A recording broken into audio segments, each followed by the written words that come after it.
I want to say good evening and welcome to the Binghamton University Alumni Association's 2026 Special Recognition Awards. Thank you all for being here.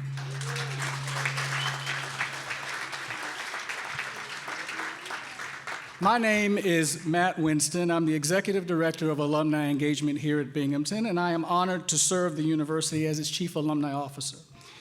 I'm about 2 weeks shy of my 4th year here in this post, arriving in 2022. Yeah, thank you. I lasted this long, thank you. But what it means for me is that I feel like I am graduating along with the other members of the class of 2026. So I'm finishing up my senior year. Thank you for allowing me to do this. But I've enjoyed it. I've enjoyed my senior year as much as I enjoyed my first year. Before we get started, I want to remind everyone, if you could please take off your name tags and place them on the table in front of you, meal side up, so that the servers can collect and get your meal choice correct.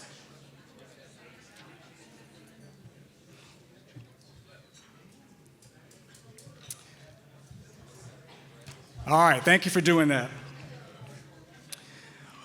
Over the 4 years that I've been here, it's been an incredible pleasure to meet our alumni, whether it's on campus, whether it's been in New York City, whether it's been at other places across the country where our graduates live and work. Our alumni here at Binghamton are doing amazing things in their careers. They're doing amazing things in their communities. And what they accomplish brings great pride to this institution. Tonight, we'll be celebrating just a few of those accomplishments by some incredible people. Our motto is that you are students for a short time and alumni for a lifetime. It's a nod to our mission to build enduring relationships. These amazing alumni that I speak of began their journey with us as amazing students.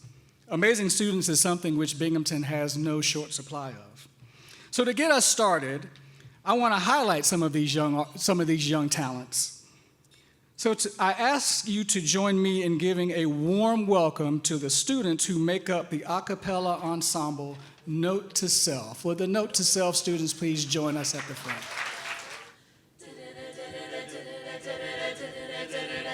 Hey!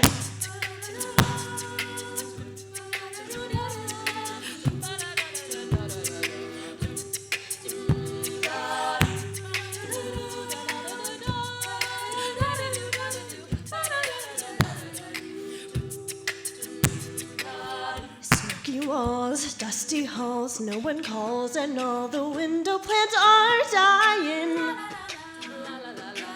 She talk it up, half-empty cup, half-hearted love, half of the time halfway through crying. But she don't live here by herself, sleeping in the bed she's made, reading books about self-help, working late on Saturdays, like she's got something at stake. For heaven's sake, keep him awake, make no mistake, he break down daily with no warning. When you're 20 years old, do as you're told, get bought and sold this cold, this early in the morning. And he's living on 10th Street, getting home right around dawn, every night of every week, proving everybody wrong. Any day now it won't be long, so listen what I say. Don't just stop it now, come on. Give them all what they came here for. Never been done the same before. Talk it up till your face gets sore. Don't just stop it now, come on. Half a mile and we'll see the shore. Captain, how can you be so sure? Talk it up what I came here for.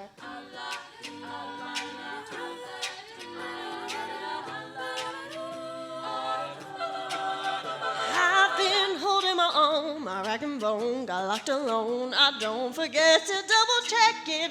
No. And I learned to rely on me and I. Straighten my tie, lace my own boots in my own jacket. Because I did the best I could. I got taken down again, but I got fire in my blood. I got sugar on my skin. I got nowhere to begin. So listen what I say. Don't just stop it now, come on. Give them all what they came here for. Never been done the same before. Talk it up till your face gets sore. Don't just stop it now, come on. Half a mile and we'll see the shore. Captain, how can you be so sure? Talk it up, what I came here for.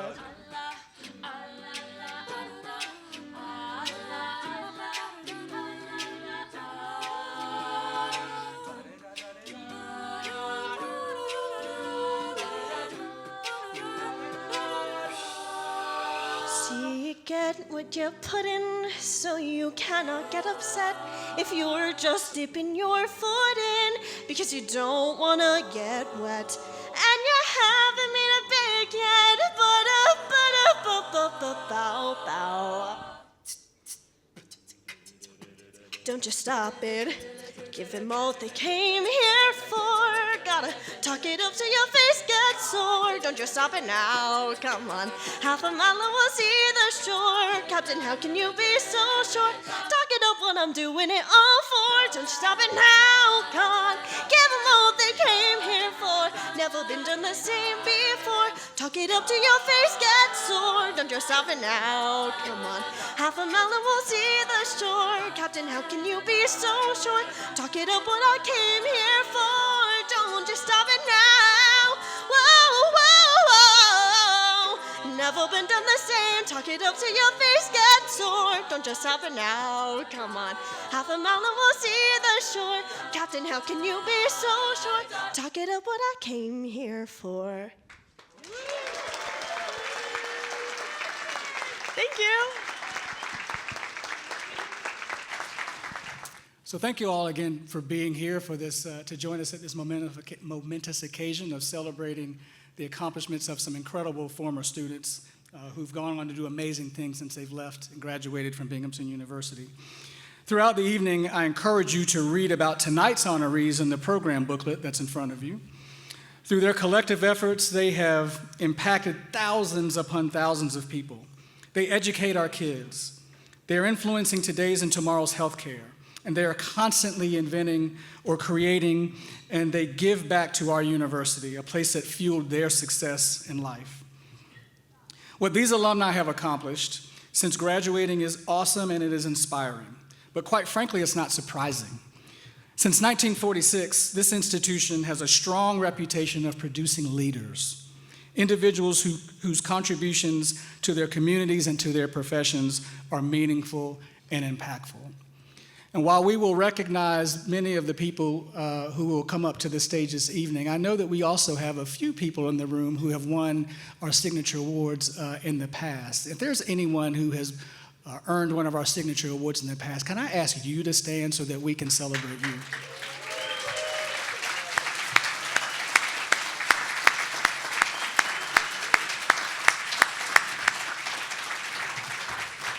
Thank you.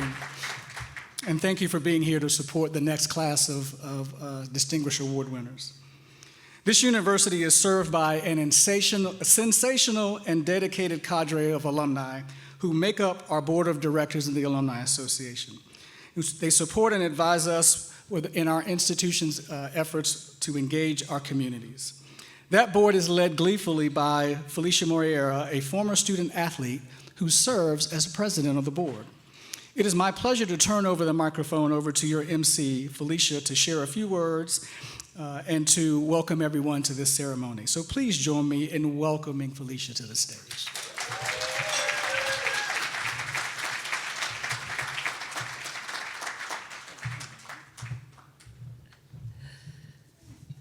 Good evening, everyone, and welcome. I just wanted to make a few comments on note to self. When you were up here, it really took me back to one of my most memorable evenings of the year, and that was the Dollar Show at the lecture hall. I'm sure many of you remember that. That was one of my favorite nights. So thank you for being here today. Thank you for bringing that spirit, that talent to our stage tonight. We really appreciate that. So good evening, everyone. I'm Felicia Moreira, and as president of your Alumni Association, it's my honor to welcome you to the 2026 Alumni Association award ceremony. Looking around this room, I don't just see a crowd, I really see the heartbeat of Binghamton. We're here tonight for a very specific purpose, and that's to celebrate the extraordinary achievements of our alumni and to honor the bonds that keep us anchored to this great institution, no matter how far we travel from campus. When I reflect on my own journey, my connection to Binghamton University, it isn't just a line on my resume or a degree on a wall. It's deeply personal. I experienced this university first as a student athlete, learning the value of grit and teamwork, representing the Colonials for 2 years and the Bearcats for 2 years. I thought I would get some applause for the Colonials for 2 years and the Bearcats for 2 years. All right. I experienced it as a campus employee, seeing firsthand the dedication it takes to move this institution forward. And perhaps most importantly, I experience it every day at home as part of a proud Binghamton alumni couple with my husband, Jose, class of 2000.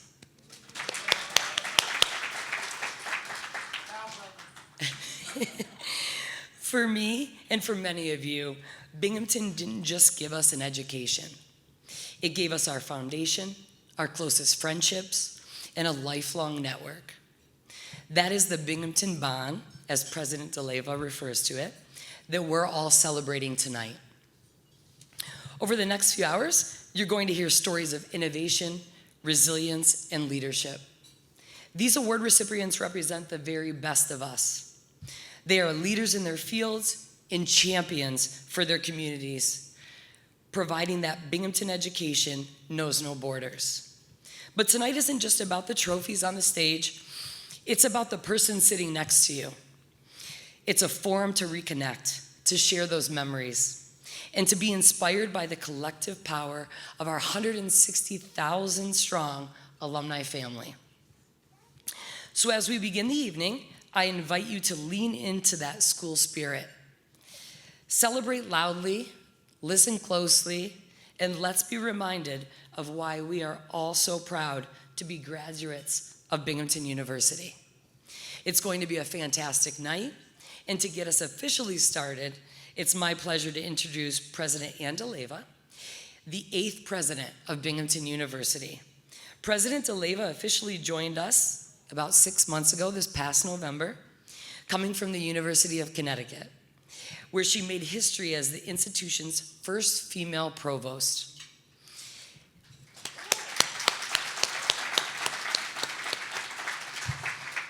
As an accomplished academic leader, she has long been focused on advancing student success and is a strong champion for alumni advancement work. Since arriving at Binghamton, President DeLeyva has been visible and an engaging presence, attending alumni events, conducting a listening tour to connect with students, faculty, staff, and alumni, and now sharing a weekly blog titled From Ann's Desk, where she offers reflections on campus visits, community connections, and university priorities. Tonight is particularly special as this marks her first Alumni Awards ceremony, a celebration of the strength, the pride, and the impact of our alumni community. We're thrilled to have her here for this important tradition, so please join me in welcoming President Ann DeLeyva.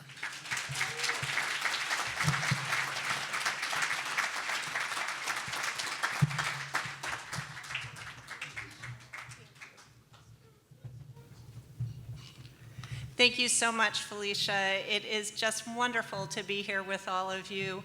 And this is a first for me. And at 6 months into my presidency, I am still experiencing a lot of firsts. I have my first commencement coming up, and this is a very special first evening as well. You know how these things are. It feels like 2 minutes have passed since I've started and years have passed, like I've always been here. When I first started my presidency, I was measuring it in days, and then I started measuring in weeks and days. So I would come into the office and say, week 4, day 3. And now it is months, and before we know it, it will be years. But I feel so fortunate because this is an incredibly special community. And I don't think I need to tell this room that. You all know how special Binghamton is, what an incredible place it is, what really a treasure it is for the state of New York and the nation to have a university like this, a public university that focuses on access and opportunity, that focuses on research with real-world impact, on work that makes the world a better place every day. As Felicia mentioned, I started my presidency with a listening tour.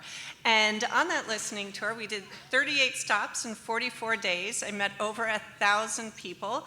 We blogged about, my team and I, about every single stop that we made. And I asked a consistent set of questions everywhere I went.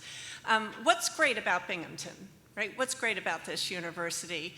Where would you invest if you could invest, either to start something new or bring something that we do from good to great?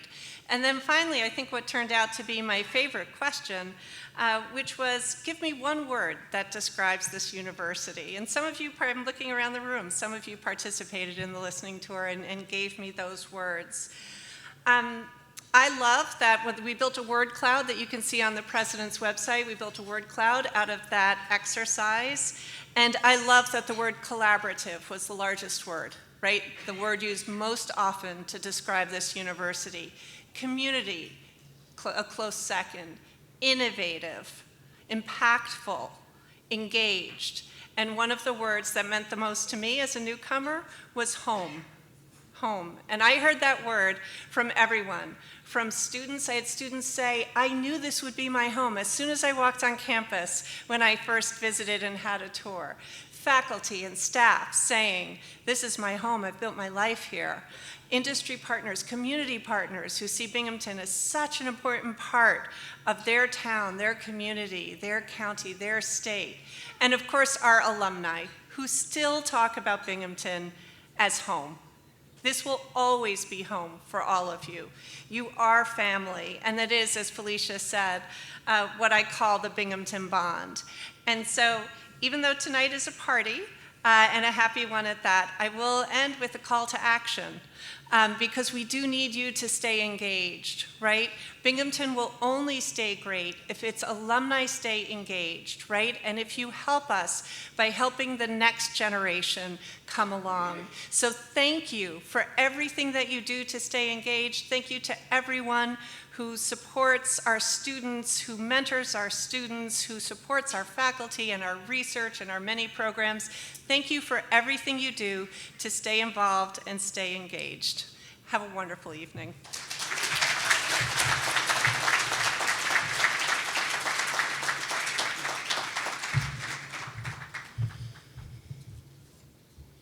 Thank you, President DeLeyva.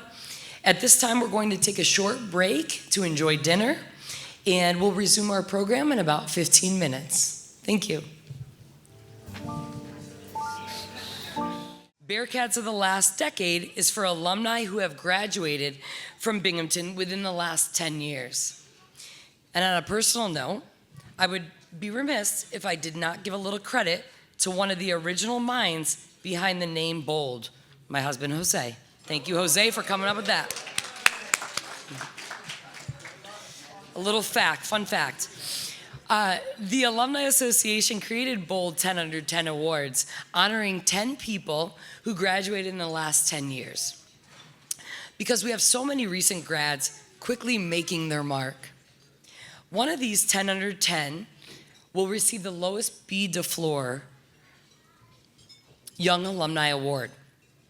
We've kept that a secret for months, and the de Fleur recipient will be revealed at the end of this program. When I call your name, please come up to the stage, and once everybody is here, we will pause for a group picture. First recipient is Clare Biging, class of 2016.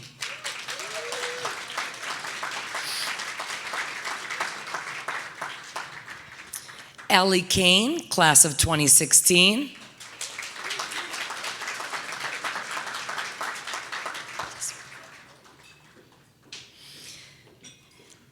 Christina Fuller, class of 2019. MPA, class of 2021.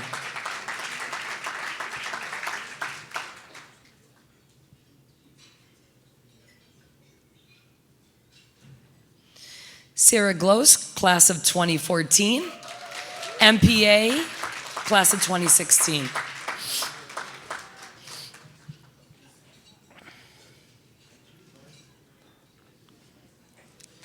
Jacob Kumpon, class of 2022.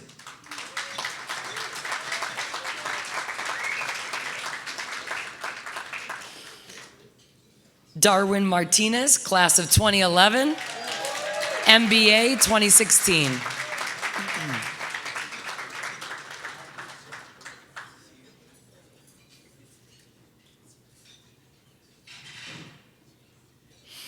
Thomas Mastro, class of 2016. MPA 2018, MS 2018.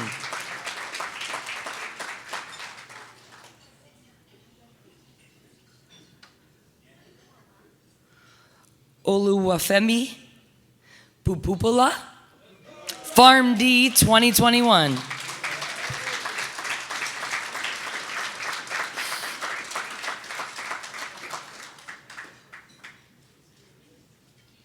Jaiden Price, class of 2024. All right, Jaiden. And Gabrael Sindoni, class of 2017.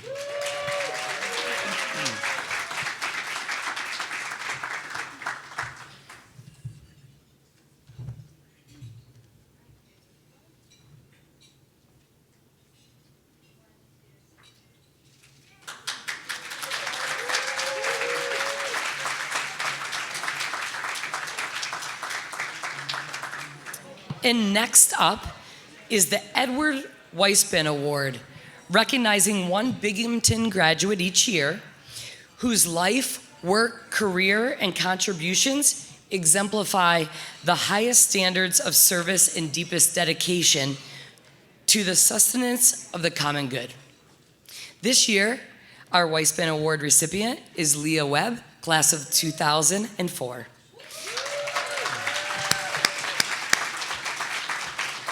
In 2022, Lea was elected to represent New York's 52nd Senate District, part of a historic class of incoming Democratic senators made up entirely of women for the first time in the 245-year history of the New York Senate. That's awesome. Lea is the first Black woman to represent the 52nd District. And here to say a few words about Lea is Nicole Sergiu-Johnson, Senior Assistant Dean for the Decker College of Nursing and Health Sciences. Nicole nominated Lea for this award.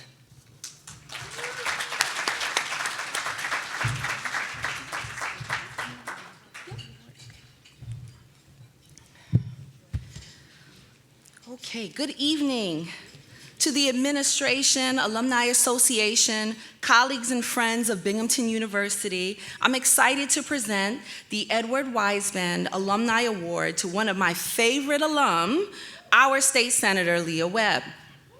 Now, many of you may know that I've known Lea for some time. We go back a way, and she is all the things of why one would recognize her for all types of awards. I will share why this one is important, most certainly for me. I graduated from political science here at Binghamton, and Edward WEISBAND is a distinguished professor of political science who has written world-renowned books on how nations approach foreign policy.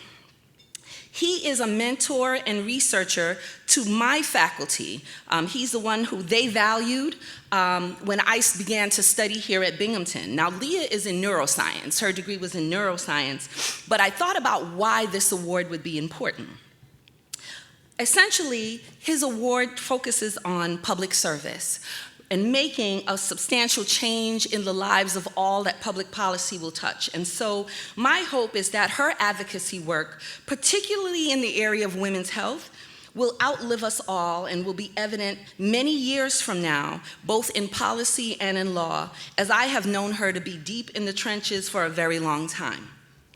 When I met Lea over 20 years ago, she was working locally at Mothers and Babies Perinatal Network here in Binghamton, where her responsibilities included preparing and analyzing healthcare data in the Southern Tier, with special emphasis on insurance programs and their impact in practice across the state. We'd come to be a part of similar organizations in the community, and what stood out to me was her passion for women and girls, elderly residents, her strategic work to eliminate food deserts in our community. It wasn't long after that she was elected to the 4th District of Binghamton City Council, where her advocacy work only expanded.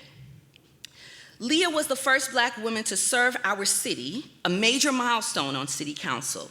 And that was big for me, especially living in Binghamton, as I was both learning how to be a part of the greater Binghamton community and not just a student. The university community is certainly a universe unto itself. As a chief consultant for Webb Consulting, she worked to train countless professionals and senior administrators in local organizations on equity and educational policy, and to provide research and assessment to support the creation and implementation of culturally responsive practices in our area. We worked very intimately in the Division of Diversity, Equity, and Inclusion here on campus for more than 8 years. Lea reached yet another milestone in becoming the first Black woman to represent our area of the 52nd District of the state of New York in the Senate in 2022. Again, a monumental milestone. Her work began immediately within the Senate Women's Issues Committee, a committee I will share that she now chairs. She remains a national trainer for Vote, Run, Lead, an organization that trains thousands of women across the country on how to run for office. She was recognized by Oprah Winfrey's O magazine as a leader of tomorrow and was honored with the President's Award locally by the Broome-Tioga NAACP for her significant contributions to Broome County. She is the recipient of countless awards and recognition across our state, and it is her tireless efforts to pass legislation affecting women and girls and to expand and protect reproductive health care in the state of New York that has earned her recognition for the Edward WEISBAND Distinguished Alumni Award. Please join me in congratulating and welcoming to the stage my friend and esteemed honoree, yours and my State Senator, Lea Webb.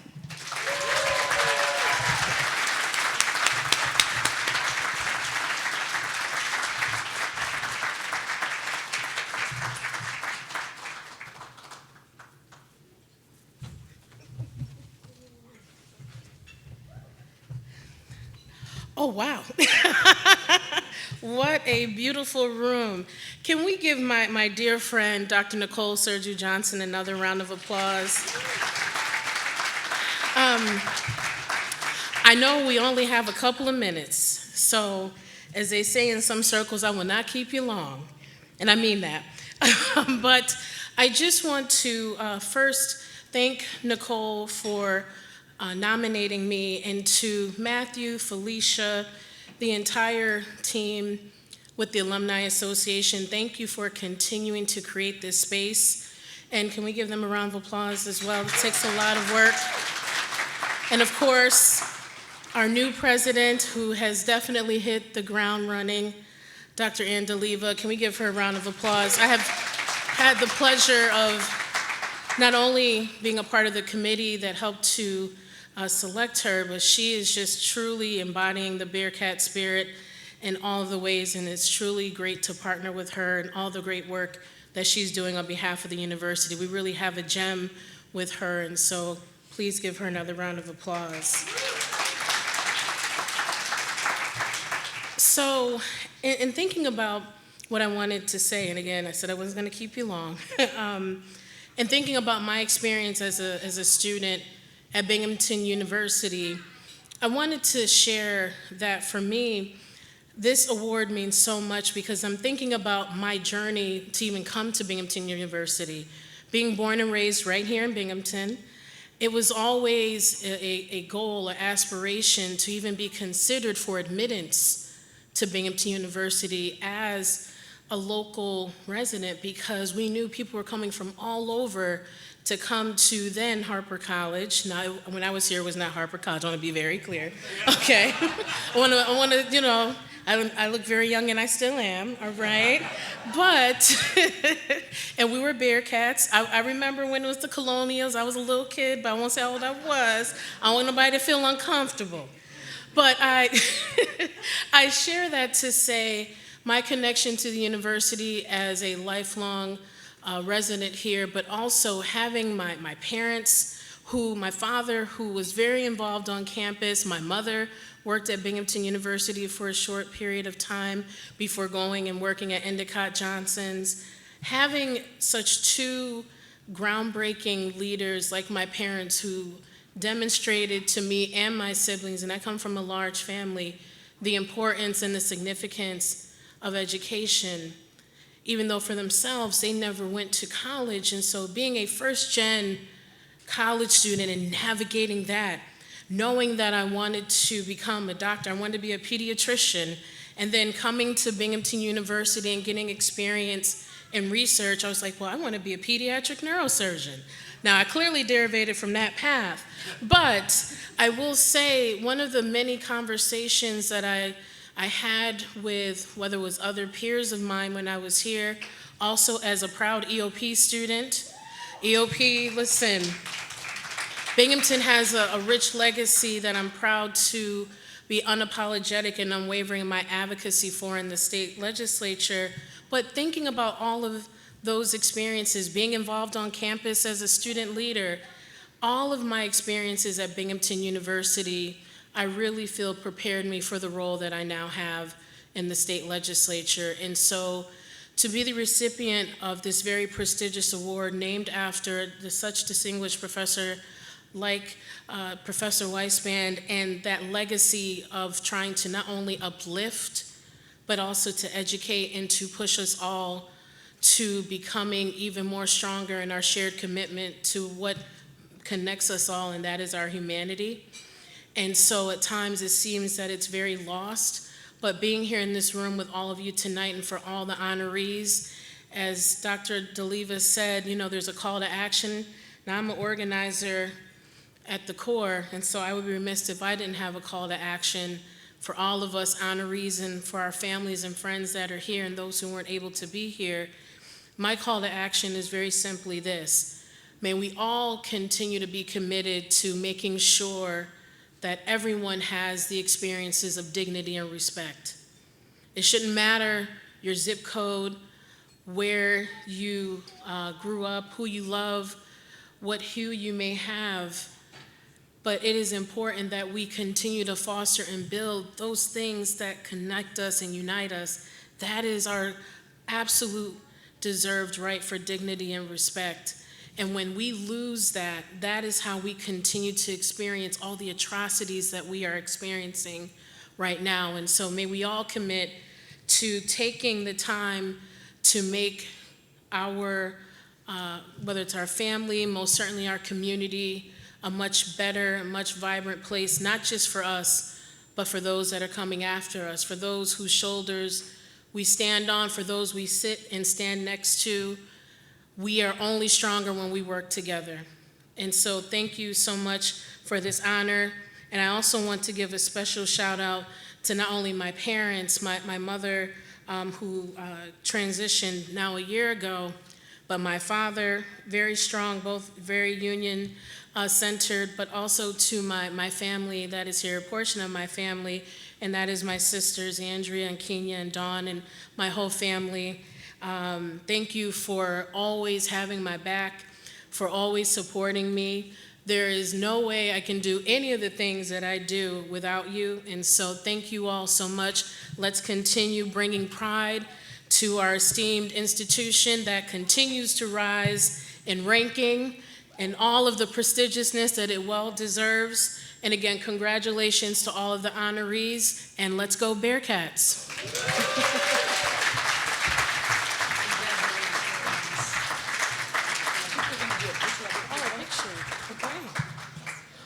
this award is heavy.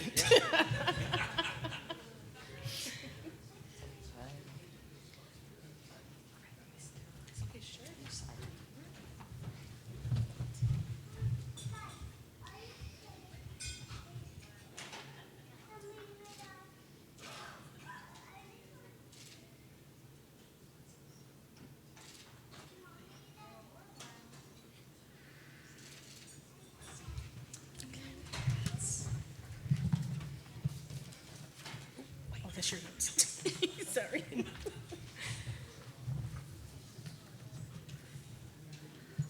Another hand for Lea. Congratulations.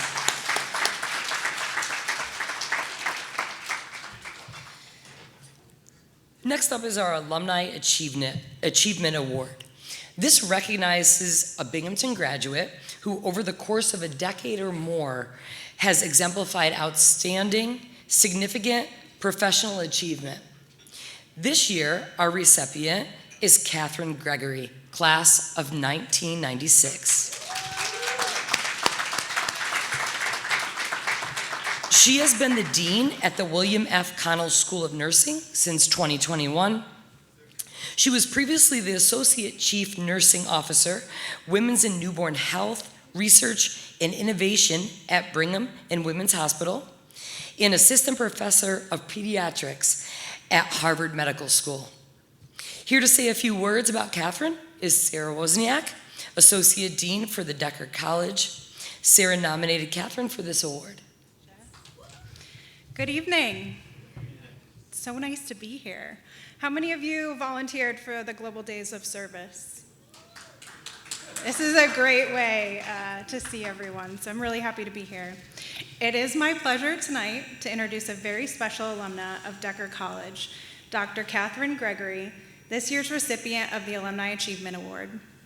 Dr. Gregory graduated from Binghamton University's Decker School of Nursing in 1996 with a Bachelor's of Science in Nursing and went on to receive a master's degree from the University of Pennsylvania and a PhD from Boston College. Since then, she has proven to be an incredibly effective leader, educator, and researcher with an impressive career dedicated to academic and professional excellence. Currently, Dr. Gregory serves as the Dean of the William F. Connell School of Nursing at Boston College, a role she has held for 5 years. Previously, she was the Associate Chief Nursing Officer in Women's and Newborn Health at Brigham and Women's Hospital, where she remains as a senior scientist. She also served as an instructor and assistant professor of pediatrics at Harvard Medical School for 8 years. As Dean, Dr. Gregory has guided the Connell School through significant growth and advancement.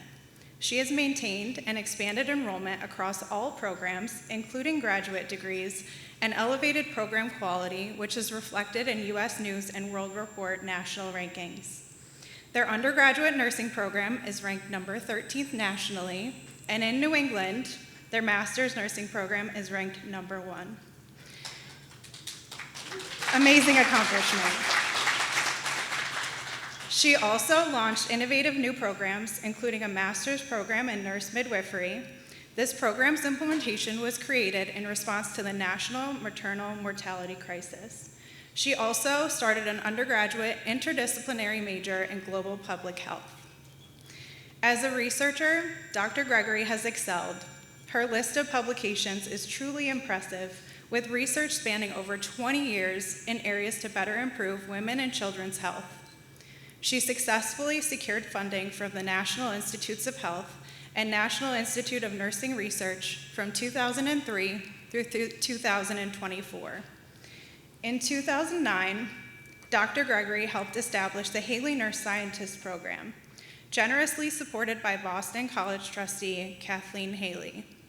This partnership between the Connell School of Nursing and Brigham and Women's funded clinical nurses and nursing faculty to engage in scholarly activities and lead clinical research while strengthening holistic care provided to patients and families. Dr. Gregory was selected as the inaugural Haley Nurse Scientist. She also served as scientific founder of an early-stage company aiming to improve preterm infant nutrition and growth outcomes through software designed to optimize nursing care and clinical workflows. This work resulted in a patent issued in 2020. Dr. Gregory, your professional achievements are an outstanding reflection upon your alma mater, and we couldn't be prouder to celebrate you tonight. Please join me in congratulating Dr. Katherine Gregory as the recipient of the 2026 Binghamton University Alumni Achievement Award.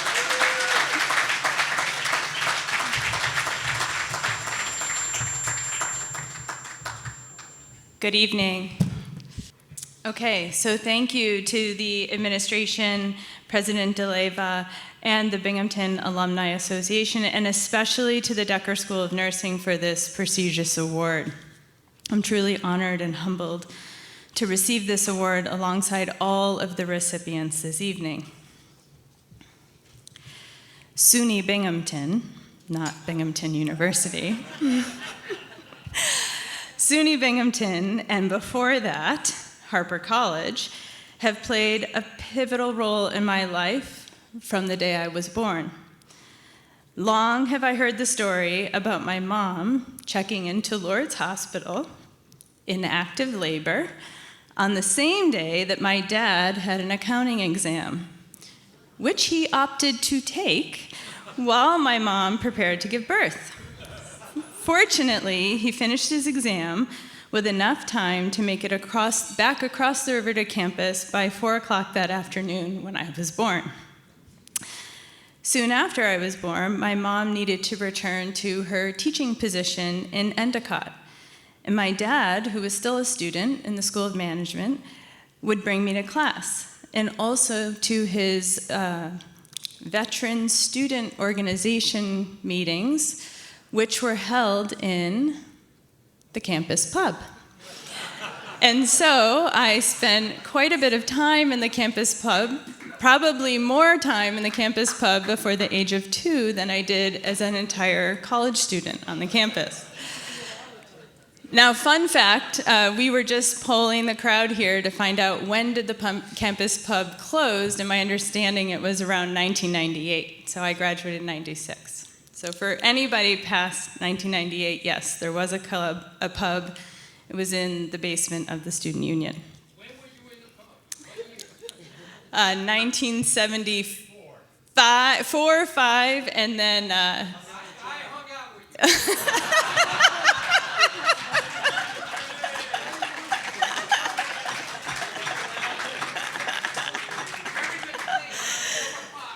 Okay, well, clearly part of my formative experiences. All right, so all joking aside, it is because of Binghamton that my dad, who's here with me tonight, the person who brought me to class and the pub, was able to access education with his GI Bill, and that I too had the resources to receive an education from Binghamton, and that has changed our lives, and in turn has changed the lives of others. It is because of Binghamton that I became a nurse. I did not come to Binghamton planning to major in nursing.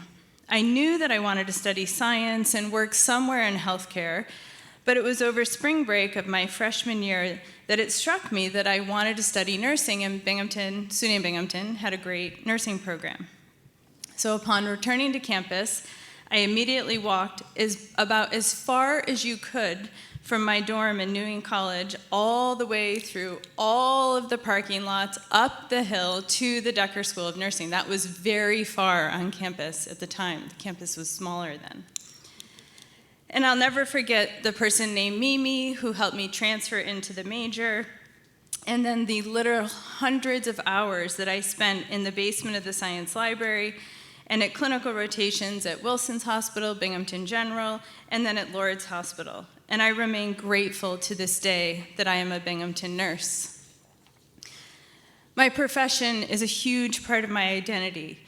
And while I have had, and I continue to have, a somewhat atypical nursing career spanning from work as a clinician to a scientist to now an administrator for large academic medical centers and now in higher education, it's the fundamentals of hard work in the classroom and in the clinical environment alongside understanding the importance of communication and relationship-based care, all of which I learned at SUNY Binghamton that have made it possible for me to use my education to make a difference in the lives of patients and families, students, and my colleagues.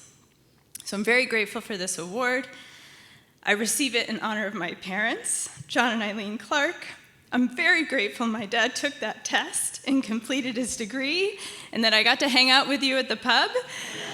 And I'm just so grateful Binghamton has played such an important role in both of our lives. So thank you. Oh,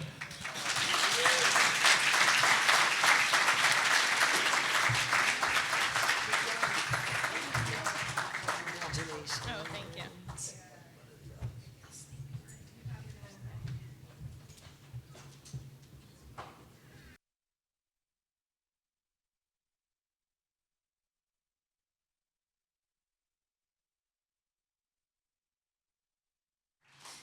And I can definitely confirm that it closed, the pub closed in 1998. I started in 1997, so I saw it for a very short time. All right, next is the Diversity and Inclusion Award. It's the Alumni Association's Diversity and Inclusion Award, as the name would suggest. This award is meant to recognize a Binghamton University alumni who have made a noticeable contributions to the principles of diversity, equity, inclusion, and belonging. This year, our recipient is Erin Hansen, class of 2013, Master's in Teaching 2014, coordinator of the Q Center on Binghamton University's campus. She taught Spanish at the high school level for 9 years before returning to the university in 2023 to work for the Fleischman Career Center for nearly 3 years before taking on her current role. Here to say a few words about Erin is Jordan Smith, Senior Career Consultant in the Fleischman Career Center. He nominated Erin for this award in tandem with Nick Martin, Associate Director of the Q Center at Binghamton University. And while Jordan comes up to give remarks on Erin, on a personal note, I had the pleasure of working with both Erin and Jordan in the Fleischman Center for a few years. So it's truly a privilege and especially meaningful to be up here with both of them and introducing them. Thank you, Erin.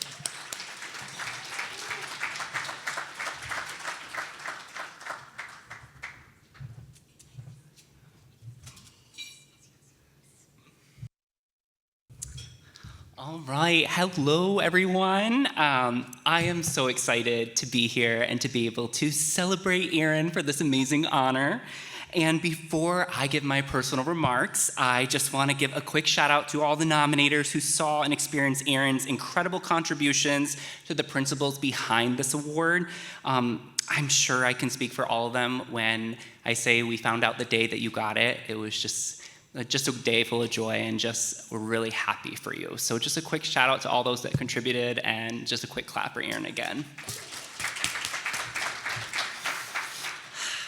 And as for my brief remarks tonight, I thought to myself, what's the best way that I could describe Erin's impact? And I thought about it, and I was like, all right, I'm gonna give you a little walkthrough of what it was like writing her nomination, because I thought in that moment I was doing it, I was like, I really could just feel the embodiment of this award with her. And so, as Felicia mentioned, we both worked at the university together, and so I will start where you might expect, thinking about her impacts on campus. Erin has supported LGBTQ+ students through tailored resources and amazing programs, and creating inclusive spaces for faculty and staff, including co-leading the Bing Queers PSS Affinity Group, which saw a 72% increase in membership during her time. So another quick little applause for that incredible feat. And so I had the students, and I had the faculty and staff, and then I was pausing, and I was like, all right, what else? I was going through, and I was like, alumni, oh, that's right.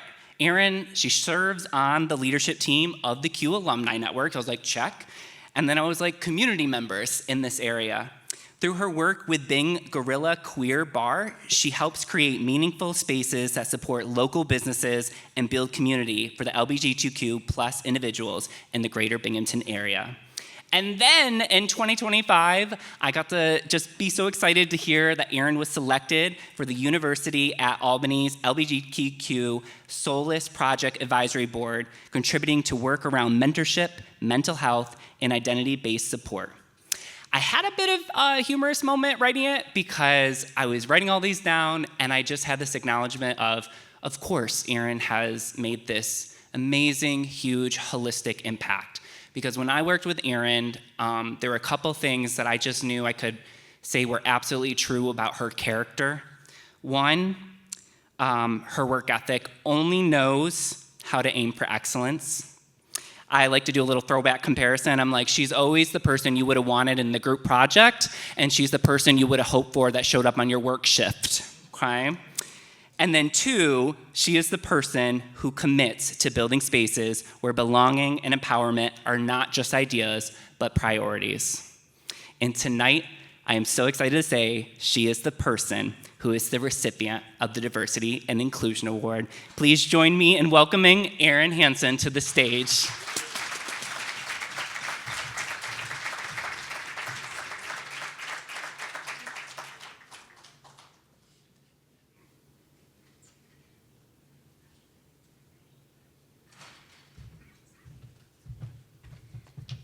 Hello, everybody. It's so wonderful to be here with a bunch of fellow alumni celebrating each other together. So I am super honored to be awarded this year's Diversity and Inclusion Award. As someone who was actually, as a high school student, never really sold on this concept of school spirit, I actually always found myself to be incredibly proud to be associated with Binghamton University. So I loved being a student here. I had amazing RAs and CIW that helped me get involved right away in all of the great campus events going on. I loved my Spanish language and literature program and had really engaging professors that helped me build my fluency and build a career initially in teaching Spanish. And I'm actually still very close friends with my first friend that I ever made at orientation in 2009. So for those reasons and many, many more, I was confident that I would feel right at home again upon returning to campus as a professional staff member in 2023. But that said, I didn't anticipate that the main thing that would contribute to my sense of belonging and my renewed sense of belonging on campus was going to be joining and then co-leading the Bing Queers Faculty and Staff Affinity Group. So as a student, I was not out to anyone, and the Q Center didn't exist yet. And so I was not fully tuned into that aspect of my identity, and certainly was not connected with any of the campus activities that existed for fellow queer students. However, over the last few years, I have found such comfort and solace in re-experiencing the university as an openly queer person, which has in turn energized me to do the work of fostering that sense of community among our university's LGBTQ+ individuals, through advocating for their rights on campus and through just unifying activities like cafe meetups, art museum visits, career programming, as Jordan talked about, crafts, book chats, etc. We do all sorts of fun things together. And there is a simple saying that community is resistance, and I am a very strong believer in that sentiment. It goes without saying that this country is enduring an administration that is vehemently pursuing any excuse to belittle, dehumanize, villainize, and silence queer people. In spite of the deep fear that our community is experiencing, it is important to remember that every single time a queer person is feeling happy, safe, and cared for, that is a victory.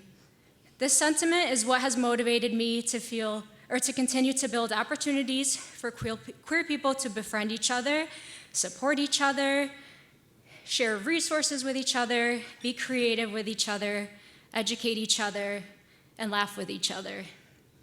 The joy that these human connections bring an individual is paramount to their overall well-being, and it can enable them to have the strength and energy to pursue greatness in other aspects of their life.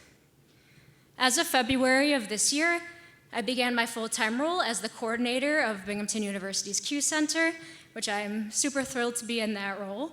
And that makes me, thankfully, very well positioned to more holistically support our LGBTQ+ students, employees, Broome County residents, and alumni. I want to give a huge thanks to a few people that helped me achieve not only that role in the Q Center, but also this award tonight. Firstly, I'd like to thank Jordan Smith for nominating me for this award. Your friendship is one of the greatest gifts that working at the university has given me, so I'm so grateful to have you. I also want to thank Nick Martin, who also nominated me for this award. He's the Associate Director of the Q Center. Nick has been a huge champion for the work that I do, even before I joined the Division of Diversity, Equity, and Inclusion, and has been a fantastically supportive supervisor thus far. I also want to thank Tamar Boyajian of the Alumni Office. She's been a wonderful collaborator and leader of the Q Alumni Network, and I've loved working together with her. And then lastly, I'd like to thank my partner of over 3 years, Emmett Mealy. You are the first partner that I've been able to be authentically myself with, and I love you so much, and I appreciate you being here tonight for me. I am incredibly honored and excited to continue strengthening the bonds among members of our Binghamton Queer Network and to be the recipient of this year's Diversity Inclusion Award. Thank you so much.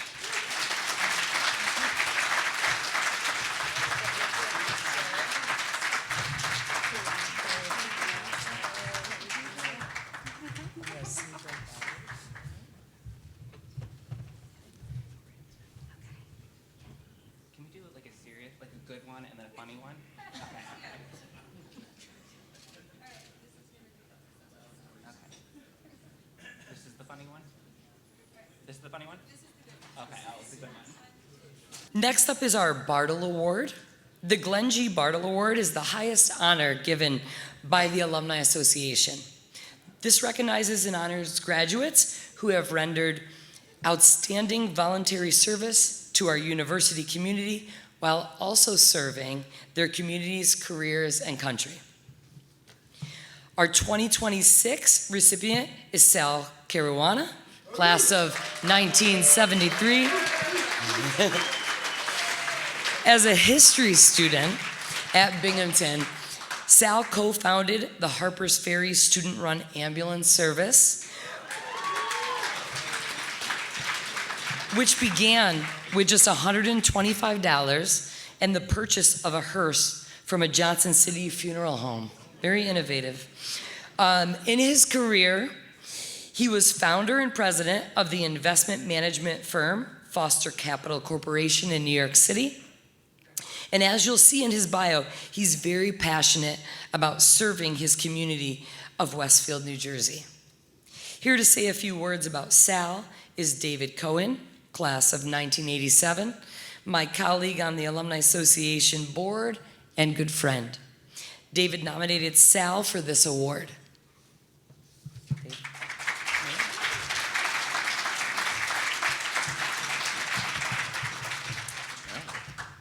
Things here. Good evening. Couple of housekeeping things. This has been a labor of love and something that everyone I spoke to felt was long overdue. I could not have done it without the help from Larry Hollander and Johnny Walker from the Town Alumni Society and Miles Penzak and Neil Rothenberg from Sonny's original fraternity, the Beach Haven Boys. Second point, Sal Caruana and Sonny Caruana are the same person. Sal is Sonny, Sonny is Sal, it all depends on your context. Kind of interchangeable, like I'm a Mr. Potato Head.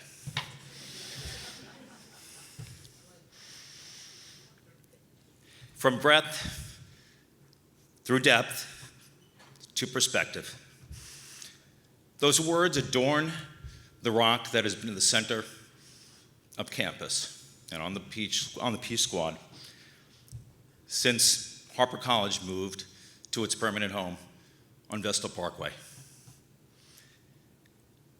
For me, it has always been a way to describe every life journey, whether you're a new student, experience college for the first time, whether you're going into your first job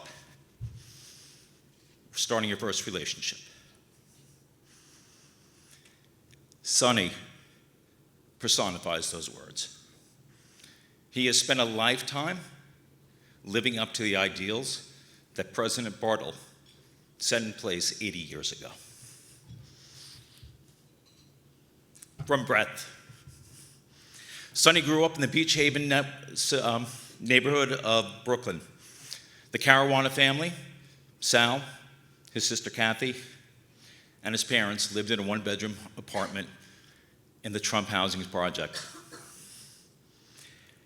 In spite of his humble beginnings, Sal's childhood was marked with a wealth of joy and community spirit. It's in Beach Haven that he met the most incredible group of guys I have ever known. Sal has been that glue that has kept this group of guys together for 70 years. 70 years. That's not a coincidence. The life lessons that his parents instilled in him, the importance of a good education, the importance of family, the importance of working hard, and more than that, the importance of being a man of outstanding character. None of that was lost on Sonny. Through depth. In the fall of 1969, a $1,000 scholarship made it possible for Sonny to come to school.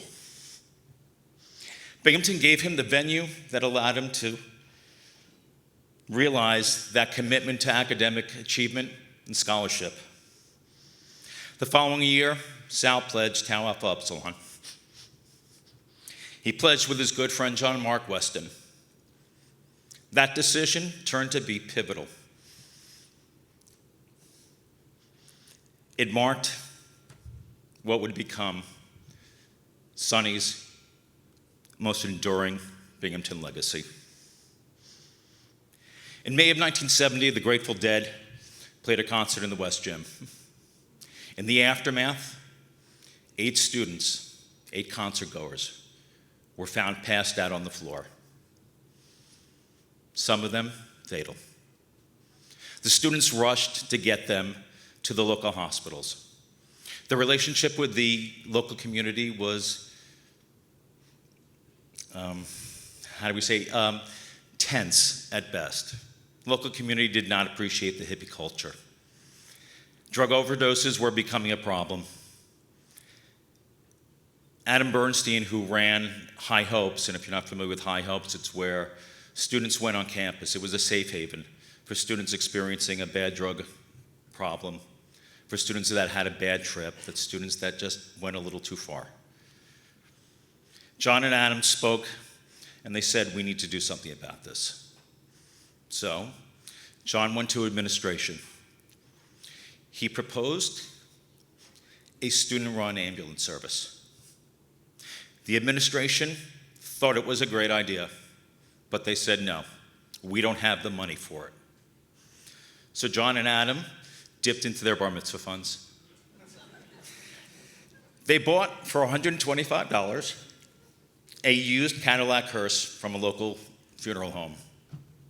As fate would have it, that hearse was dead on arrival. John went to the Brothers of Tau and said, we need to do something. And the brothers agreed. They emptied the treasury, and in comes Sonny. And Sonny did what Sonny does. He started fundraising. And he fundraised, and they fundraised, and the brothers got together, and they had enough money to buy their first real ambulance. It was a used ambulance from a local ambulance company.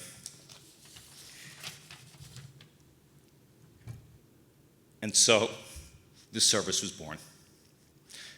As president of Tau, Sonny had the honor of naming this new service. The history major in Sonny felt it was a great play on words to name it Harper's Ferry, after the abolitionist John Brown's famous raid. It was actually a brilliant play on words. Since its inception, Sonny has never stopped supporting the service that he started with John and Adam. For the past 53 years, Sonny has been the financial supporter. Sonny has been the man that every single person in Harpers Ferry got access to. Countless doctors, nurses, EMTs, PAs that got their start in Harpers Ferry all had the benefit of Sal's friendship and guidance.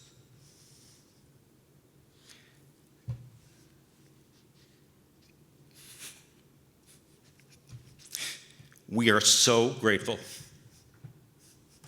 Thank you, John. Thank you, Sonny. Thank you, Adam, wherever you are.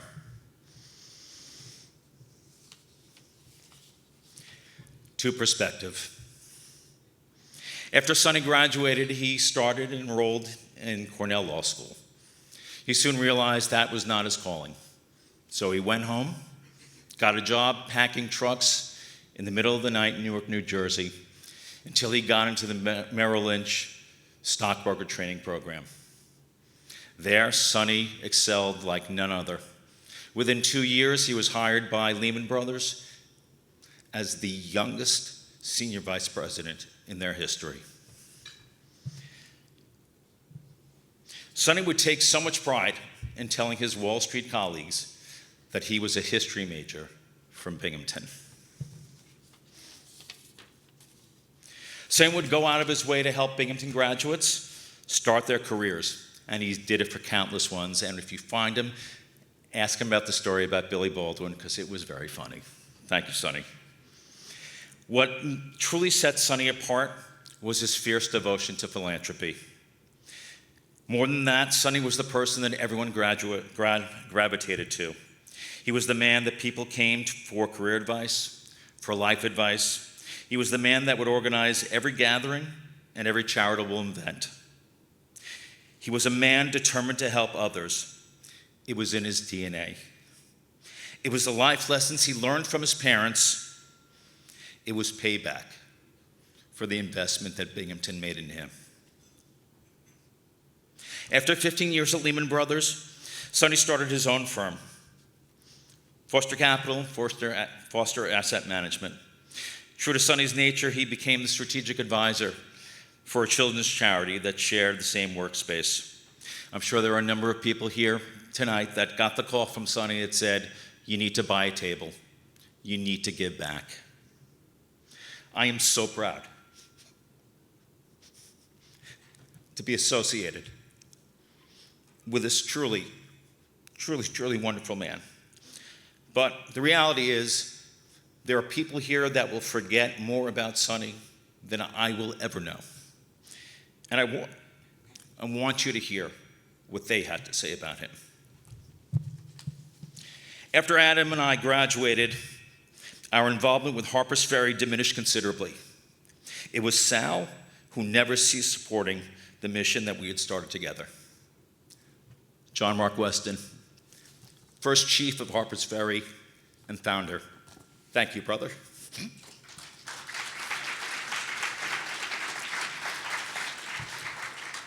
Sal has been the best friend of many, including me, development officers, providing information on classmates and alumni, which nobody seemed to have access to, and encouraging those alumni to support Binghamton. John Cook. You guys remember that $270 million fundraising campaign? Accelerate would never have happened without John. Thank you. Thank you for the school.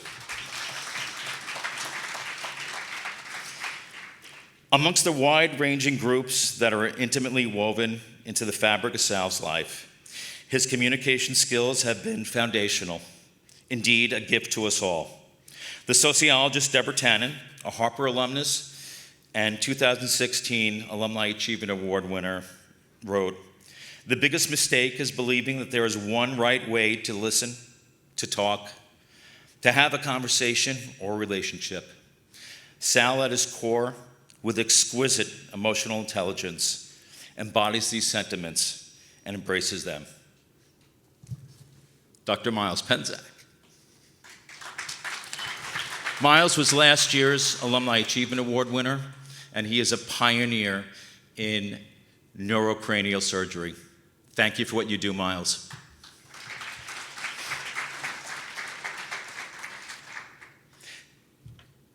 I first met Sal before I became chief at the Harper's Ferry Squadron. Instantly, I understood why he has been such a steadfast part of our agency. When I spoke with him, he was not only willing to help us and offer advice, but he was willing to genuinely listen to the challenges we faced as a collegiate ambulance service. The reason why Sal is the outstanding role model we know him to be is that everything he has done for the university and everything he has done for Harper's Ferry is entirely selfless.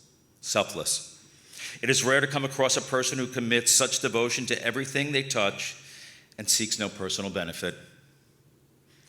Part of what makes Sal unique is his comforting energy.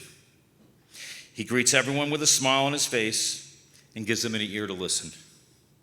I don't think you can find another alumni who has touched so many lives and so many facets of this university.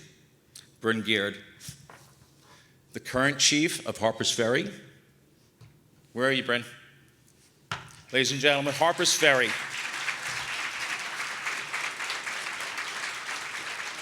I have to personally thank you. I had two sons that graduated last year, and as sons tend to do in college, they did some knuckleheaded things, and knowing you were there to protect them made my life as a parent so much easier. We are indebted to you. Thank you. Those guys are full-time students, and they still run one of the few fully student-run ambulance services in the country. You guys rock.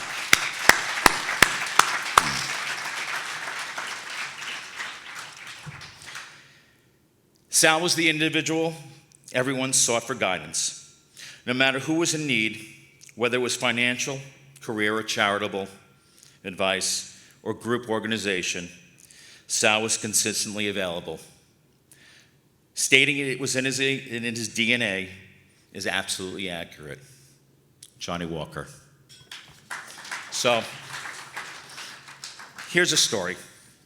25 years ago, the university wanted to honor Johnny for everything he had done for the School of Management. Sonny, in conversations with Dean Pittman and President DeFleur, said, "I got this," as only Sonny can do. Sonny organized this wonderful program.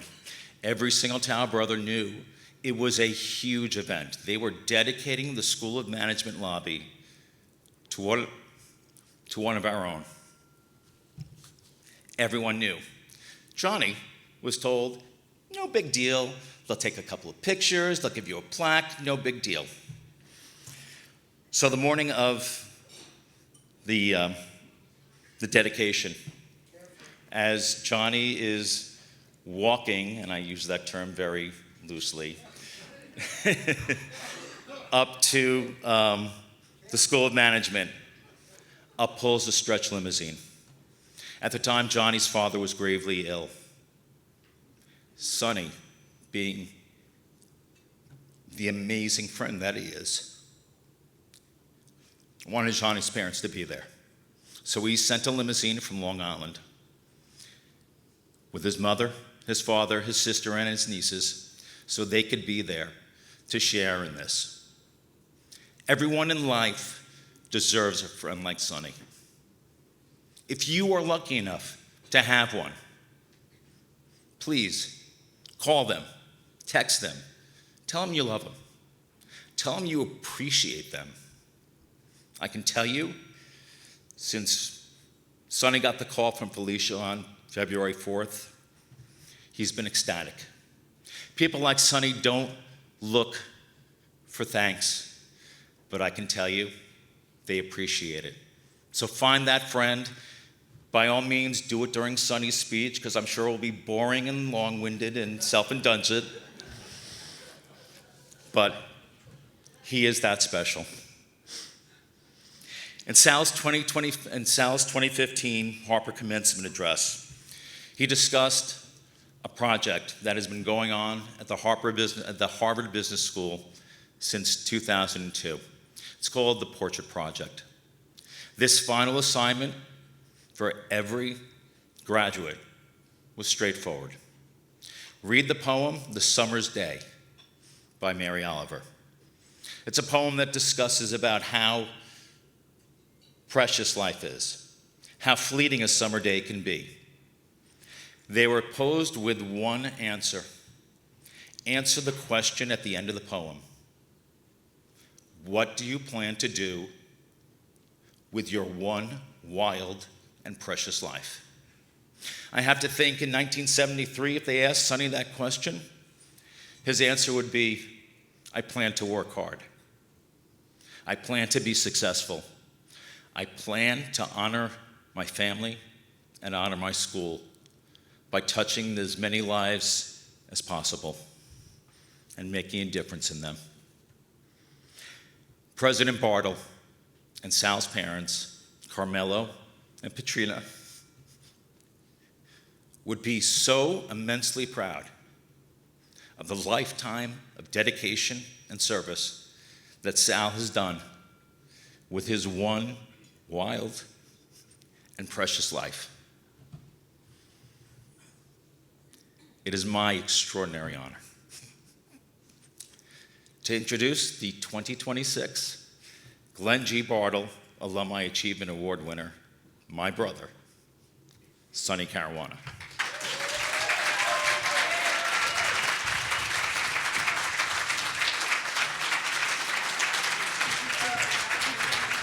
Here you go, Sonny.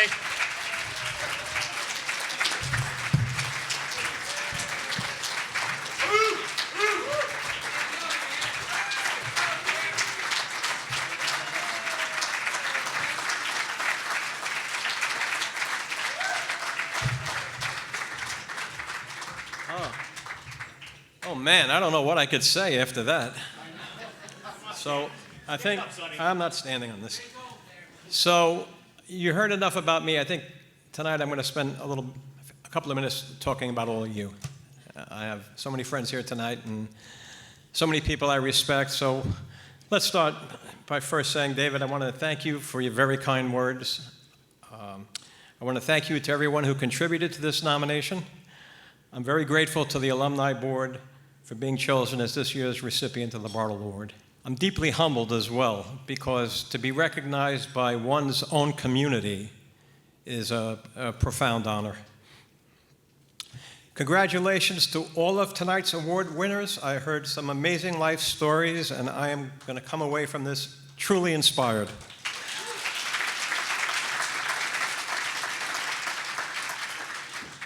And congratulations to you, Dr. DeLiva, as you begin your tenure here at Binghamton University.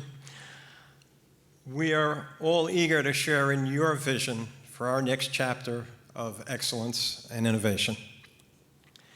I read recently that President DeLiva enjoys cooking traditional recipes from her Italian family. That resonated with me, so I think I'm going to start there with my own Italian family. My grandfather arrived in America in 1912, fleeing a life of abject poverty in Sicily. He had no physical possessions to speak of. He had nothing more than his own ambition and a dream of prosperity, like our proud immigrants today. At the heart of his dream was one core value: family. He used to say that in an uncertain and often hostile world, the one thing you could always count on is your family. Family was the defining priority of his life, and it became the defining priority of my life as well. Throughout my experience at Binghamton University, in every place I went on to live or work, when I served the municipal government, in every nonprofit that I worked in, On every team that I either played on or coached, I always tried to make it a family. And a word that's been used here tonight more often than I've heard recently is bond. That's a family, a bond. David mentioned my first family formed in a playground in Brooklyn 70 years ago when we were starting out in grade school. And 70 years later, we're still together. We're still a family. 6 members of that original group are here tonight, having traveled from 5 states and 1 foreign country. And to give you an idea where our journeys have taken us, I would like to introduce them to you. So, gentlemen, when I call your name, please rise and remain standing. Paul Romer, CEO. Dennis Oystasher, CEO. Larry Levine, Managing Director of Citibank. Dr. Neil Rothenberg, Professor of Business at the Toronto Metropolitan University. Dr. Howard Fleet, Dean of the Stony Brook Medical School. 2 other fellows in the group traveled all the way from the playground through Binghamton with me. One got called away this afternoon, Dean Cordiano, class of 73 with me. He brought his high school sweetheart, they married in his senior year, went on to Duke Law School. Dean went to settle in West Hartford, Connecticut, became a preeminent attorney in the state, and today teaches law at the University of Connecticut Law School. The next year, our future rock star arrived, and you've heard his name, and as mentioned, he was awarded the Alumni Achievement Award last year. Miles Pensack. Dr. Pensack is an internationally recognized expert in diseases of the ear and skull base. He practiced, he taught, he was the longest serving chairman at the University of Cincinnati Medical College. And last year, a multi-million-dollar teaching endowment was completed in his name.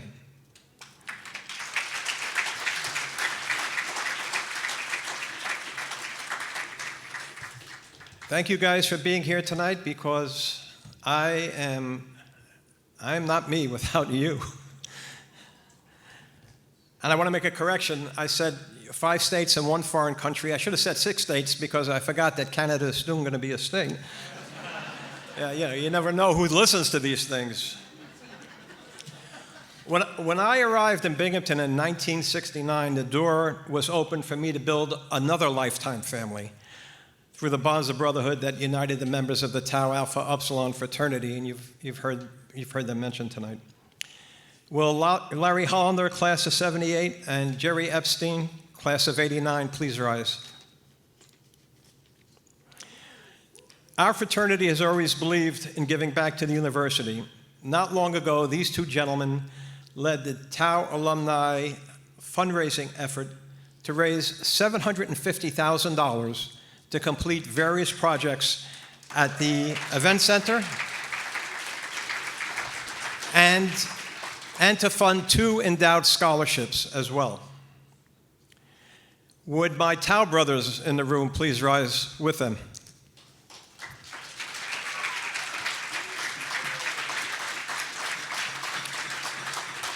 These alumni gave very generously to those fundraising campaigns. Their ongoing commitment to Binghamton University is the true definition of giving back. Tau celebrates its anniversary every 5 years. And next weekend, more than 250 of us will be back in Binghamton to celebrate our 65th. Thank you, guys.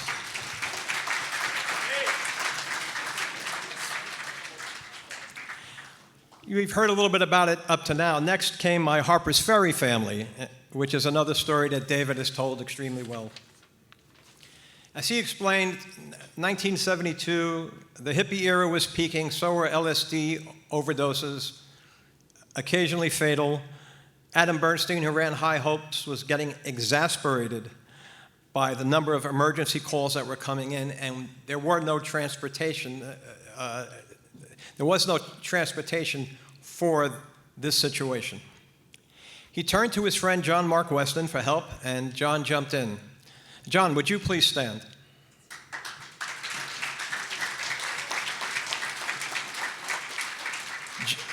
John has traveled 3,000 miles to be here tonight, and I'm extremely grateful for your presence, John. Please remain standing. The first thing John did was what any student would do in a crisis. He woke up his roommate, and he recruited him. Al Plumser, would you please stand?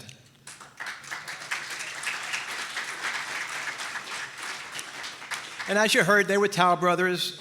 They were on it. They pitched a fraternity. We all jumped in.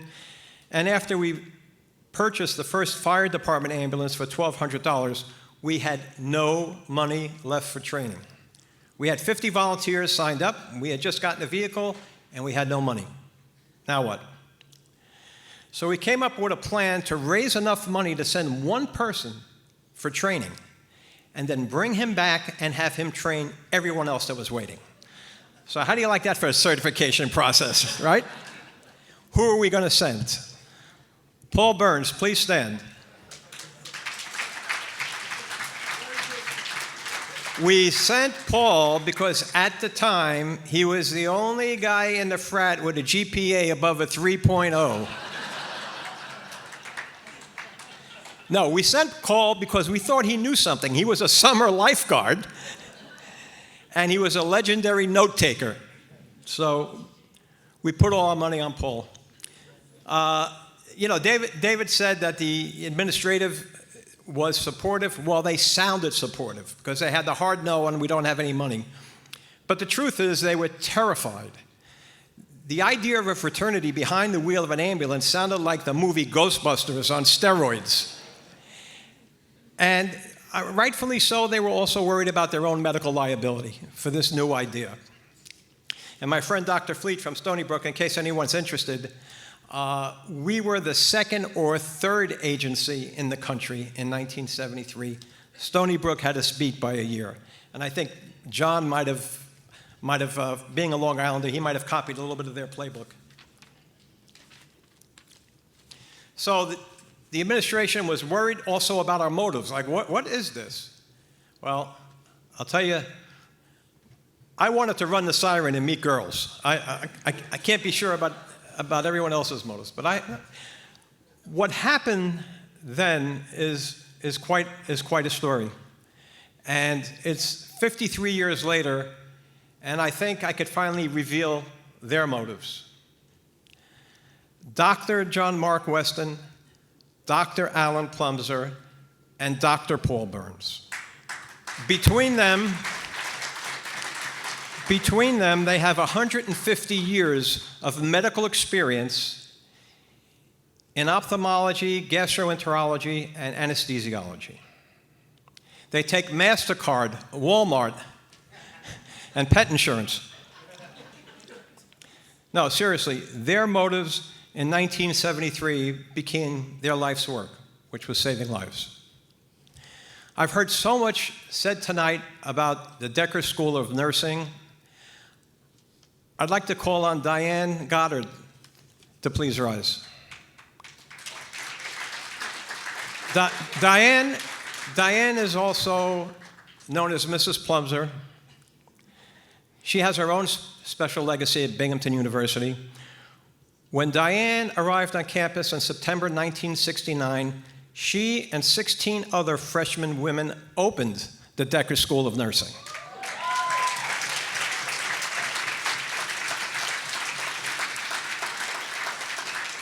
In 1973, hers was the first graduating class, and Diane went on to spend a 50-year career in nursing, working nonstop, and not even 8 grandchildren could slow her down.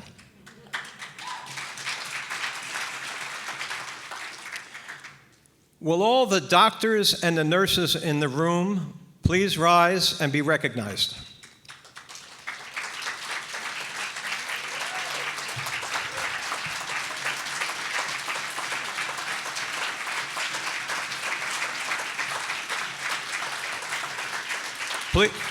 Please remain standing. Will all of our healthcare professionals please rise and join them?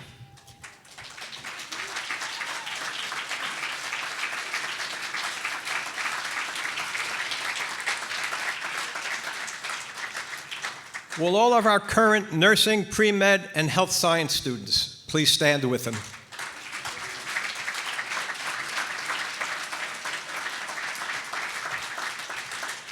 You all are the very best Binghamton University has to offer the world. You heal, you restore hope, you allow us to lead full lives. Thank you for your career choices, and thank you for your service to humanity.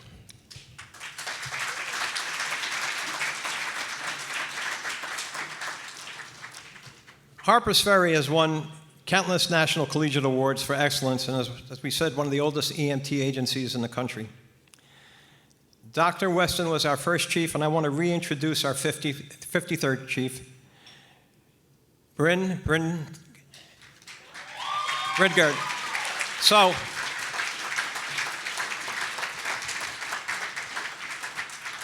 Bryn, I want to describe for you Bryn's job. I've seen big jobs, and I want to describe for you Bryn's job. Bryn is an accelerated nursing student in the Decker School of Nursing. She'll be graduating next month. She's from Green Lawn, New York.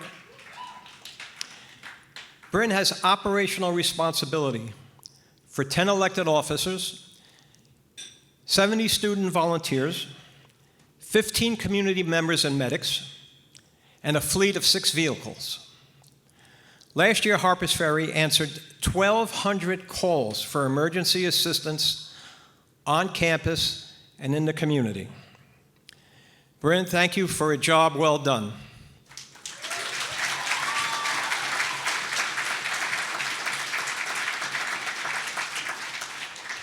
Yoav Reshef, would you please stand?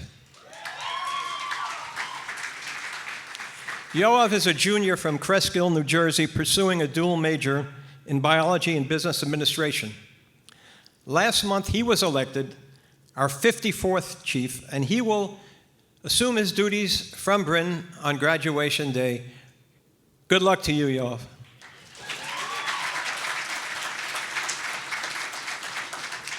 Will all of our Harpers Ferry students and alumni please rise?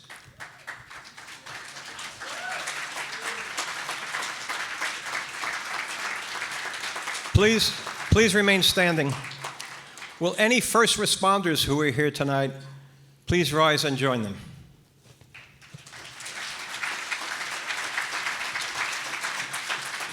As you stand together, let us remember J.R. Gaudet, our student, a Binghamton firefighter who gave his life in the line of duty tragically last year. Please remain standing. Will any military veterans please rise as well?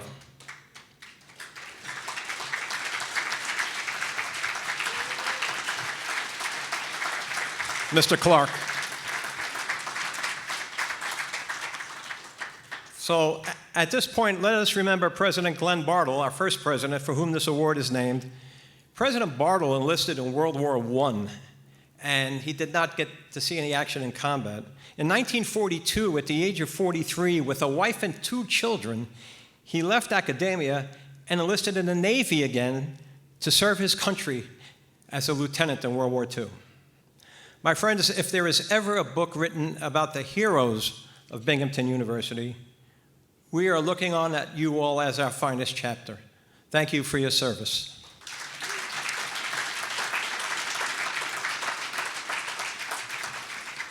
Finally, the family that made me the man I am and inspires me every day. My daughter, Patrina, who, after 10 years as a struggling actress in New York, found a new calling as a speech-language pathologist working with children with autism. My daughter, Kristen, please rise. She inherited my fundraising gene, and she is a major gifts officer in Washington, D.C. for the nonprofit Public Citizen. And my sister Kathy, who inherited my history gene, or I share the history gene with her. That would be something she inherited. She recently retired after a 40-year career as a teacher in the New York City public school system.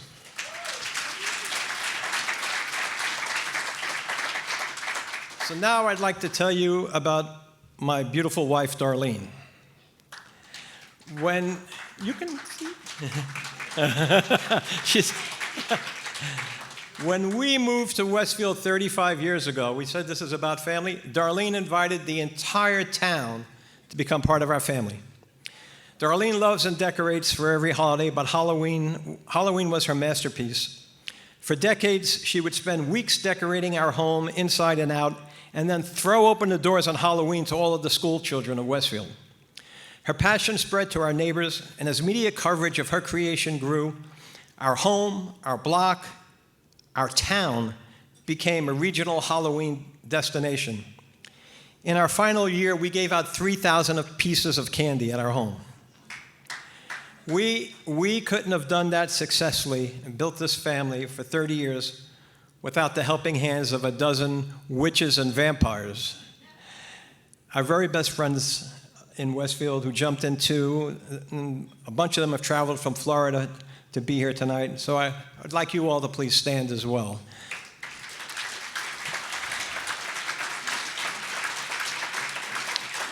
So to you guys, I say to you, with your help and enthusiasm, the lesson Darlene taught us all about family is this: something as simple as a children's holiday could unite a community in love. She truly has built the most enduring family of all. So thank you. I've got one last story to tell before they pull out the hook, because between David and I, we've been here 2 days and 3 nights. But this is, so my last story. My bio in the program mentions the $1,000 award from the Binghamton University Foundation that got me out of Brooklyn and changed my life.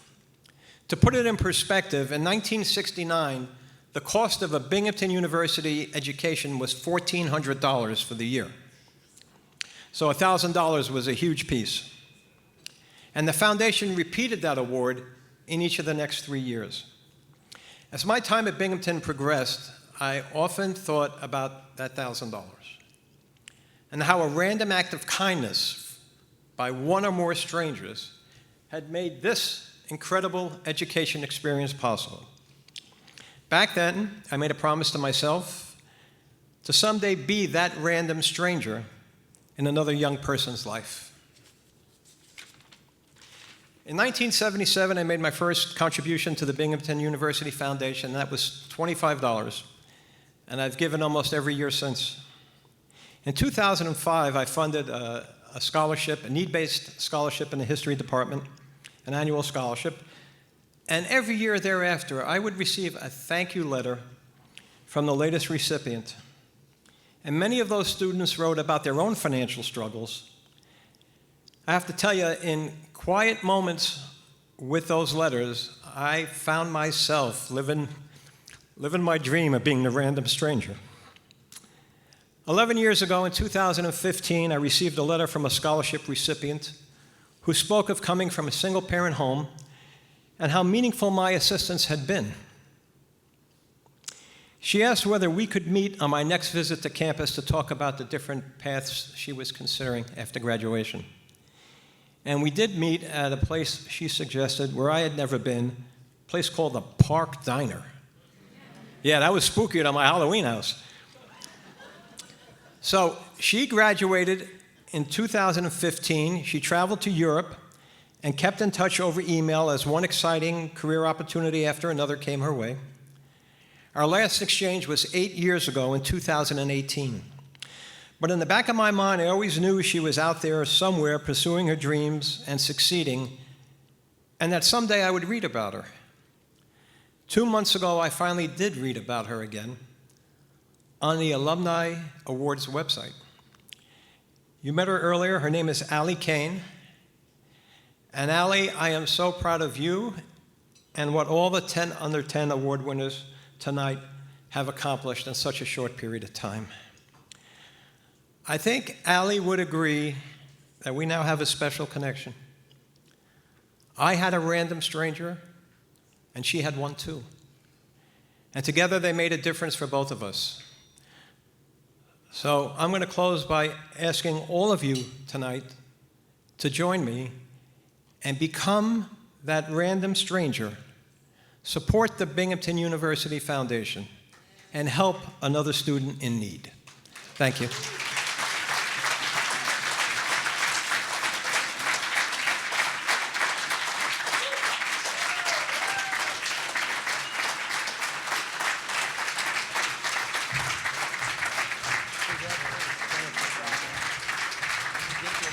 Here, I'm just going to get this out of the way, Sonny. I figured you could use it.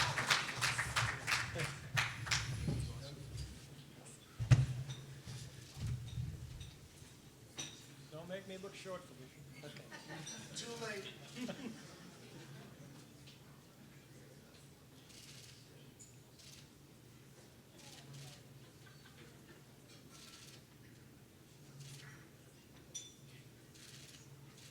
Wow, thank you.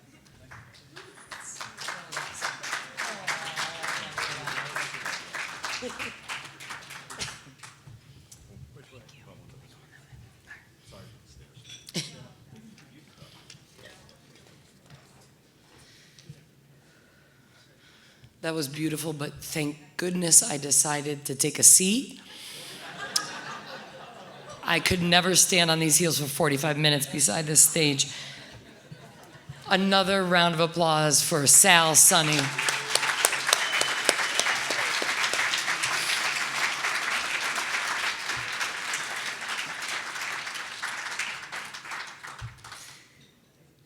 And we've come to our final award of the evening, the DeFleur Award. We've let the suspense build, and it's time to reveal this year's award winner. The Alumni Association has been giving this award since 2011, recognizing alumni who graduated within the last 10 years or are 35 years or of age or younger, or who are established leaders and demonstrate potential for leadership. In fact, former President Lois DeFleur generously created a fund to provide an honorarium, and it's no coincidence that the prize is $1,946 because of our university being founded in 1946. And we're celebrating, just a plug, homecoming, our 80th anniversary this year as well. I'm pleased to announce our award winner, Sarah Glose.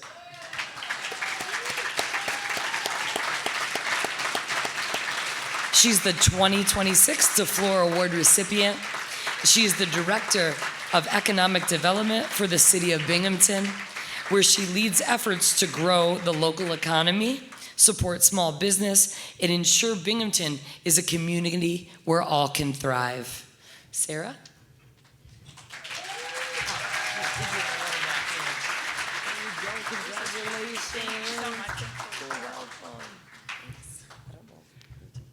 Oh, hi, everybody. I really didn't want to win because I did not want to do this, but thank you so much. This is a huge honor. I really appreciate it. I will keep this very short. Thank you so much to the Alumni Office, Felicia, Matt, Jen, Tenley. I've been engaged with the Bold Leadership Council since its founding, and I am very grateful to be here in what is quite a full circle moment, as I was on the committee to create the 10 Under 10 Awards that had no bearing on my getting the award tonight. Thank you to my parents who are here tonight, who instilled in me the value of a public education from kindergarten all the way through graduate school. My mom was an elementary school, public school teacher. My dad worked for a public utility, so very much in my blood. Thank you to my husband, Pat, who is here tonight. Binghamton University is the reason for everything good in my life. I am so happy to have found my home and my career here. I really appreciate all of you for being here, and I will get off the stage so that we can get out of here and listen to our wonderful a cappella group close us out tonight. Thank you.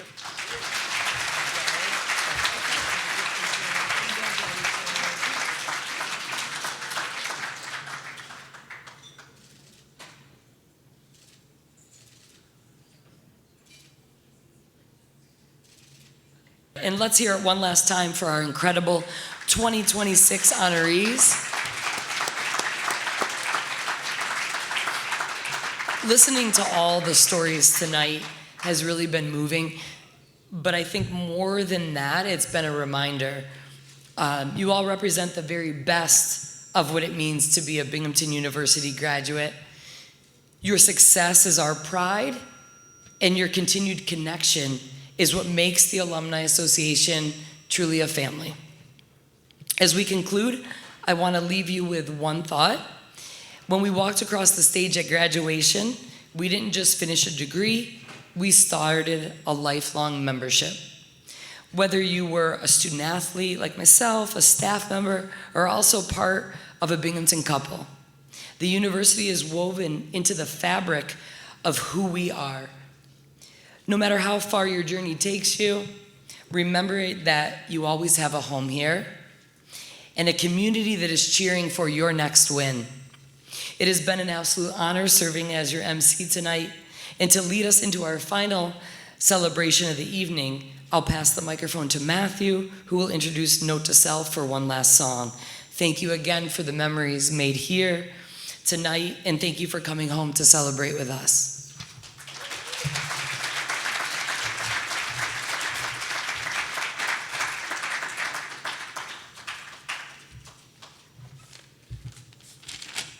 The good thing is when you see me, it's almost over, so we're almost done. Join me in thanking Felicia again for being such a marvelous MC.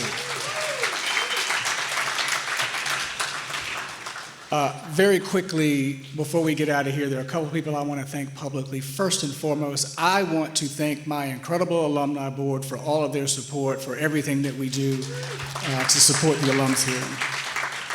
Second, I want to publicly thank the incredible staff that I get the pleasure of working with every day. The reason this is all successful is because of the hard work that not only the staff put together, but when you came in, I think you got to see some of our student workers and student ambassadors, future graduates who greeted you here today. Join me in thanking them as well.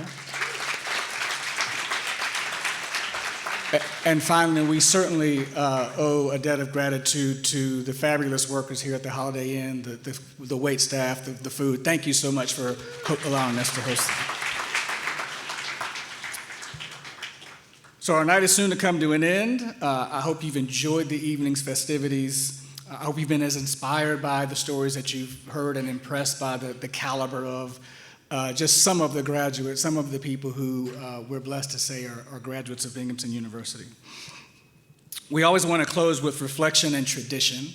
I don't care if you get sick of it. If you know me, you know that we are going to celebrate the alma mater. I'm a stickler for the reverence that an alma mater, any university's alma mater articulates. Alma maters are special. They're special time-honored tributes to the legacy of any institution with lyrics that are treasured and cherished, and they're reflective of the impact that your university has had on your life and how you carry what you took away from your time in college out into the world.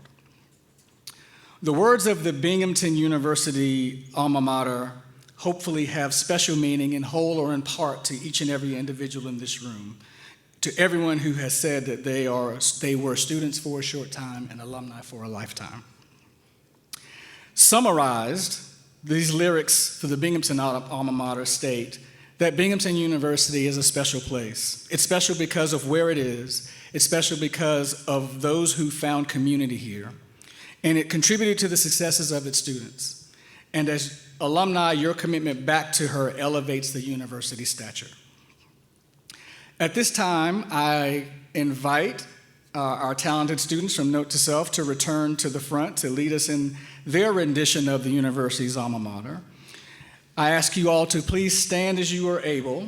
The words of the alma mater are printed on the back of your program. You may read or sing along as you might be so moved, or you might use this opportunity to reflect upon the sentiment of the song and all it stands for.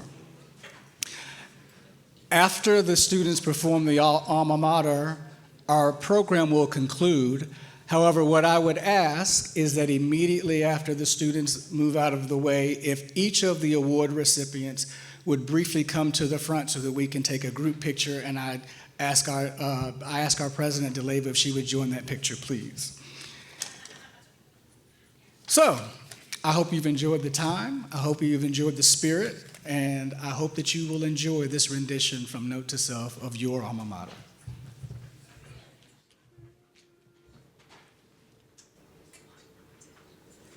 In the rolling hills of Binghamton, neath the ever-changing skies, where two gently flowing rivers meet, we formed our cherished ties. O Binghamton, we carry thee with us for all our time, and through us individually forever may you shine.